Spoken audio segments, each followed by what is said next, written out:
Hai hai. Kota ti kalatti mangara sagantaa keenyatti seenaa sagantaa bareedaa qabannee dhufne anaa fi mucaa tokko. Baay'ee ilma kiyya gizee hedduu si barbaadan an jedhaa turte. Mee waan na barbaadde bilbilallee erfoona waan kana waan gurratti hidhattan kan ofirraa lafa kaa'eeti.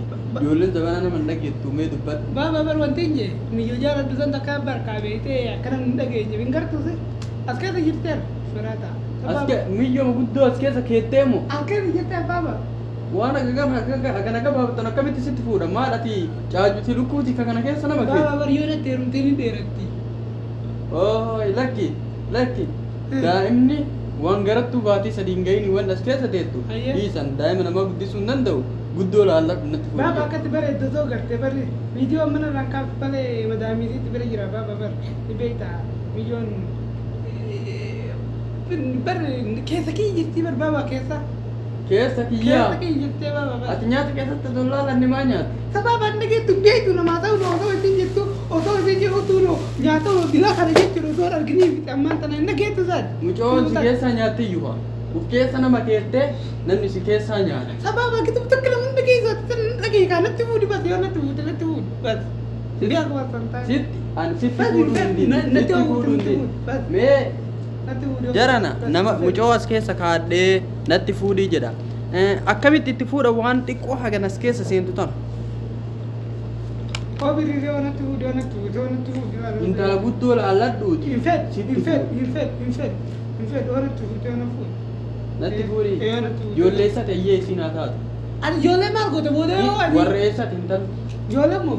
Intalti warra eessatti. Ijoollee warra wantiti wallagga. Miyyoo warra wallaggaati. Wallaggaa kana gabbarri jira akkam? Shari'aadha uummanni shari'aan deema. Shari'aan deema? Akka arsii antii nyaatan maallaqa nyaatan. Shari'aa.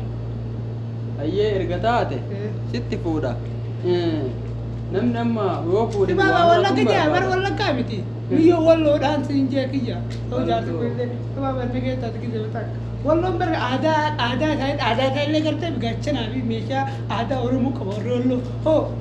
Na fuudhi hoo kun natti fuudhuu dide immoo basaan sibiraa hin deemu na fuudhi hoo kun na fuudhuu dide sibiraa hin deemu. Ayyee mee hin lakkoofna wajjumaan. Na fuudhi. Yoo natti fuudhi dafii natti fuudhi basaan ammaan danna basii wallaalee xiinji akkamiin ta'a na fuudhi. Sababii bishaan ati guute idee owwee jira bishaan inni finna kaa laa bishaan kiyyallee owwee jira ammaan tana. Akkamiin ta'a.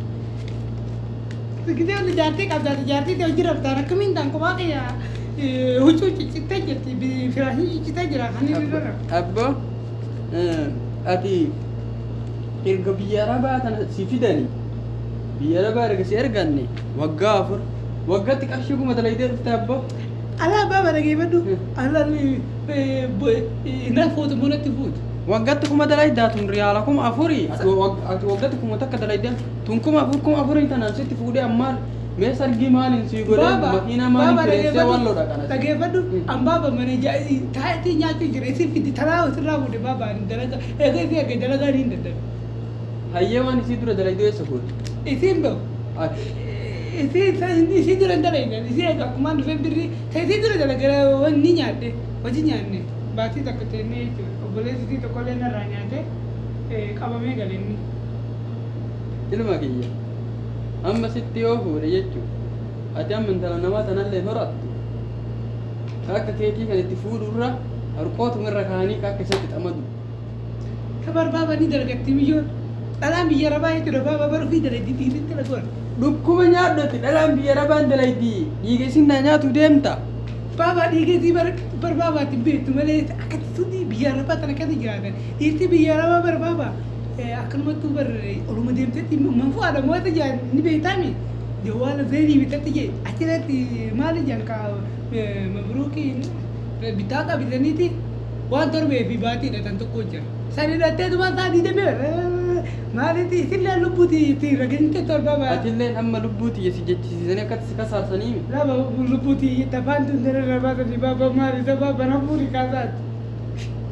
Amma sitti hin fuudhu. Baaba natti fuutu. Baaba natti fuutu. Natti fuutu. sifimu Birri diyalee Araboota. birri teetana birriin teetun kuma afuriimi kuma afurii teetanatti an kuma jaan sii daba Baba birri diyalee kuma jaa baba akkamitti birri akkamitti harkaa fudhattee hoo baba.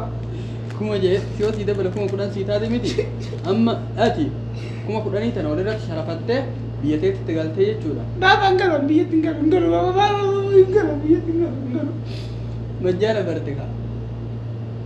Baba biyyatti yeetti bar wanti nyaatan hin jiru baba. Baba bara asitti astaaniitti nanti jechuudha bar biyyatti yeetti wanti nyaatan hin jiru baba maal taate kaa.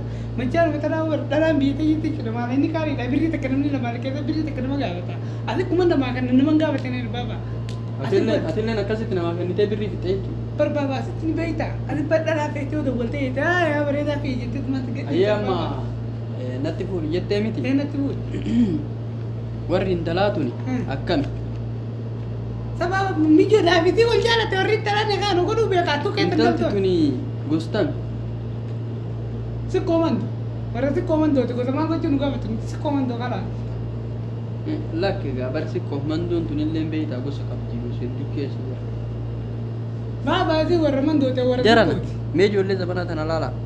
Mucaan kun dhalaa dura jira hunda naa hima jira jechuun tartiiba. Mucoon dura wallagga jedhee deebi'ee wallaggaa miti ta wallaggaa ta dura jaalatu jechuudha. Walloo jedhee amma ammoo deebise amma ammoo arsiitti deebi'ee birriin isaa gabbara waan hin geenneef. Birriin isaa gabbara waan hin geenneef gabbarri shamara sii kuma 100 waan ta'eef birriin isaa kuma 40 saniifuu asuma irratti cuunfattee jechuudha. Aga diraamaa kutaa itti aanu isin dhufnutti nagayaan baay. Yaa ilmaan Oromoo beektanii. Feesbuuka keenya qofa fooloo nu godha.